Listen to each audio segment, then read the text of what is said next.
Good evening, the Romany Rye back again. Now, I want to follow on explaining a bit about the Ware family now. And from the last post I did, explaining about 1965, my poor old mum had her first heart operation.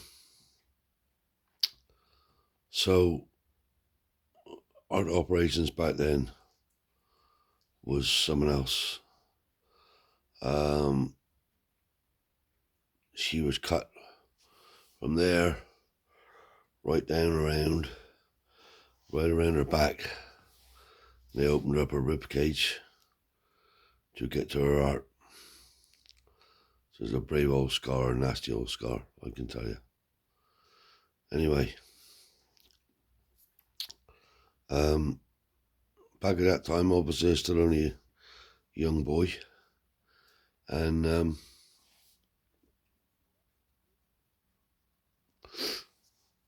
growing up there, there's lots of rows. Not major rows, but bits of arguments. So my grandfather went off and started up the business, really, with my father. And like I said before, my father had a couple of partners along the way. But it ended up, they all decided now they would knuckle down and get on with it. So the business started. And it started out as C. Ware and Son.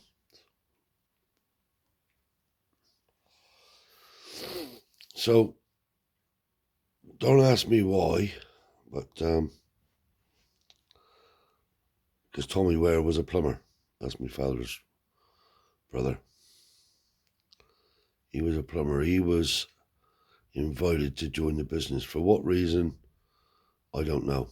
But he was invited to join the business. So if you like, he was the third one down. By this time, my Aunt Clarice, who lived in the Green Hut, got married. She married a local boy called Tony Lewis, my Uncle Tony. He was a chippy, a very good carpenter. And they got married, so we moved into the Green Hut, out of the trailer and into the Green Hut. And the Green Hut had a kitchen, a front room, and a bedroom, and a little bit of a bathroom on the end. So that's where we lived. Now, my earliest real memories, like, of the partnership, I suppose, because I was the only grandson. So wherever they went, especially on holidays, I was with them. So Uncle Sam Ibs and Aunt Laura, they was my granddad. Uncle Sam was my granddad's best pal. So all the holidays and bank holidays and holidays, they used to come down. Now, Uncle Sam and Aunt Laura had a daughter called Judy. She married a man called Bob, Uncle Bob. Well, they was very pally with me mum and dad. And they was very close. So all the holiday times, they used to come down and stay with me mum and dad, although they're in their own trailer, but they used to come down. And then there was Aunt Laura and Uncle Sam. They used to be thereabouts with me, my granddad. And holiday times was good because all the families used to come down and be gathered round and playing cards and all the rest of it.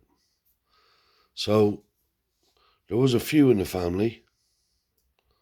that didn't accept me mum, because my mother was a real gypsy.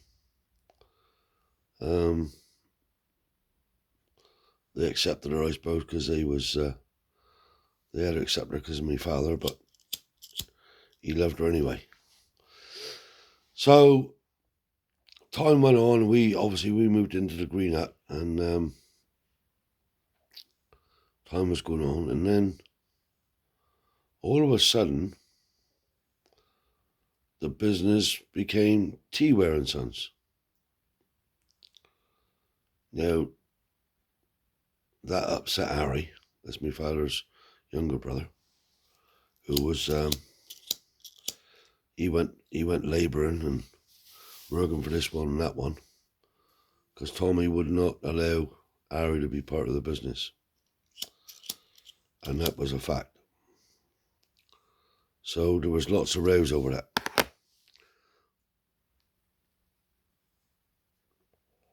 My grandfather used to say to Tommy many times, "There's only one governor here, and that's me. Don't fucking forget it." So there was animosity all the way around, and the business grew. Well, the first big job I can remember they get in, because we didn't have no machinery, no more than an old tractor and a loader.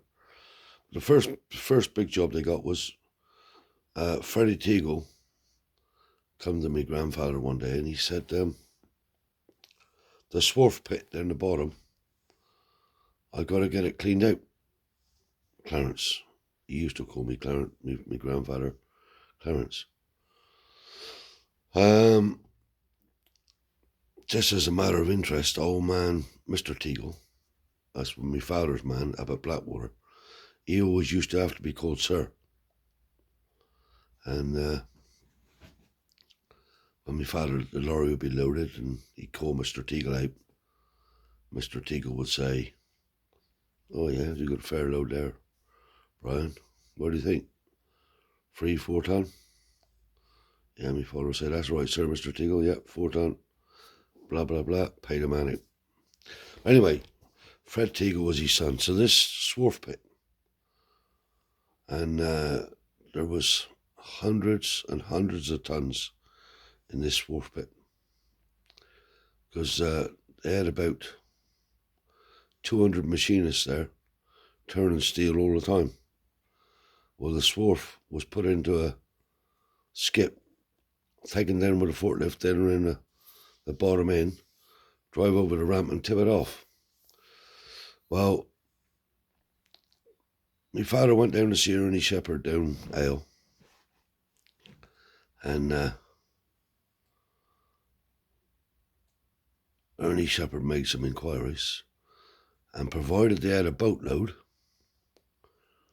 I think it was 1,500 ton, may have been 1,000 ton, yeah, they could have a deal, right? So my father and Tommy went away, and they bought a couple of Bedfords tippers and a D-series tipper. That was all right, but they didn't have nothing to load it. So Roy Ladd, the local builder up in the village, he always had new gear, was selling selling his digger, and that was a Massey Ferguson digger. So my father and Tommy, obviously my grandfather, went and bought this digger. So it was cushy because they could dig the swarf. It was deep, by 7 or 8 feet down. Dig the swarf out and load it on a lorry with, like I say, a 2 or 3 foot bucket. I don't know, it wouldn't take many buckets to load it. Anyway, for weeks and weeks and weeks, they was pulling this swarf out of Teagles. So it had to go from Camborne down to Ale on the quayside and be loaded off on a boat. So they didn't have to pester nothing for the swarf, because old Mr. Teagle, Fred Teagle, wanted to get rid of it. So that was the first big job. Then time went on, and the business was growing and growing. And S.J. Andrews, that's the steel stockholders in Madrid, had a Bedford TK, FAF 499D. That lorry was supposed to have ended up with me, but it didn't anyway. They had the IAB lorry, 12-tonner, and their driver went through the low bridge out at Scurrier and bent the chassis. So the lorry was parked up in Andrews' yard for 6 or 8 months. So my father and Tommy went in and bought the lorry. But she was like that, twisted like that. So they went to Roy Richards, the bodybuilders up at Longdown, and they had a new chassis put on the lorry. So we was the first ones along that road to have IAB lorry, and she was a beauty. My grandfather had all the bumpers chromed up. It was the pride and joy of everywhere. Anyway, that went on from that, and then the business grew and grew. So one day, my father was down Ale, offloading, and Ernie Shepherd, whenever he went away, used to bring me back presents. That's how close he was to my father. So he said, Brian, he said, across the way there, just as you go out of Ale, the old power station and ICI works is going to be demolished, and we got the contract to do it. T.W. Ward's a different division, but anyway. He said, there's a man over there called Walter. Go and see him, he said. And I told him that you'll come over and look after him. Well, when my father got over there, you never seen stuff like it. Piles and piles. And all metal, because it couldn't deal with the iron because the shipyard was right there. So this Walter took to me father, and he said, right, you can buy all the copper, all the lead, all the motors, all the gunmetal, you can have the lot. But do it right. So that meant look after he. So anyway, my poor old mum was a little bit better by then. So this Walter, my father invited him up to the club, because by this time we was well known in the village, and not forgetting that really my father and his brother helped with all the local villagers, helped to put the club together. So anyway, went up there for a game of snooker and a game of darts and a drink, and went out for a bit of something to eat. Anyway, this Walter come up, and he stayed. He stayed over in our place. So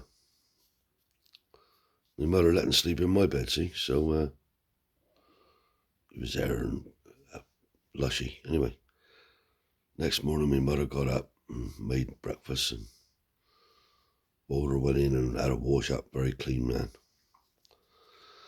Had a wash up, come out, sat down, had his breakfast. Well, whilst everybody was eating their breakfast, my mother went in to strip the bed. When she pulled back the bedclothes, he pannied the bed. Oh, she went fucking ballistic. Walter, you dirty bastard, and all. My father saying, Kecker, daughty. No, anyway, she kept on and on. He apologised, so off he went. My father gave me mother murders, man. in the end she did stop. But she wasn't going to stop. Anyway,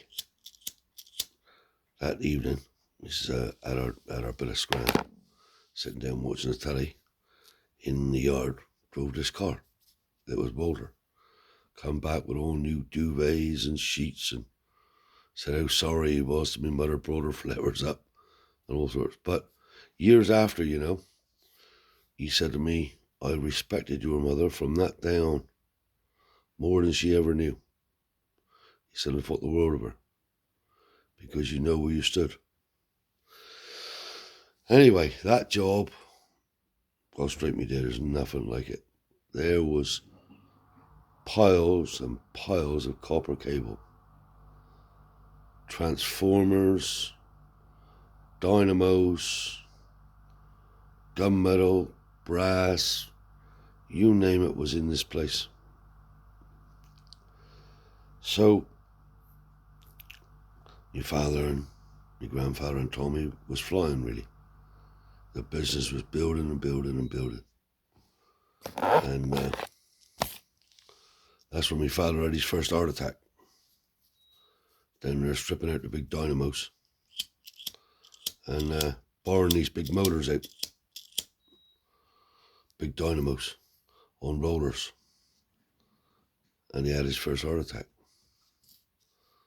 Well, then it was sort of surmised that while my father was getting better, that Harry would join the business. Anyway, there was mutinies up. No way. Tommy said if he's coming in, I'm moving out. Ian being a partner in my business. So my grandfather went fucking loopy.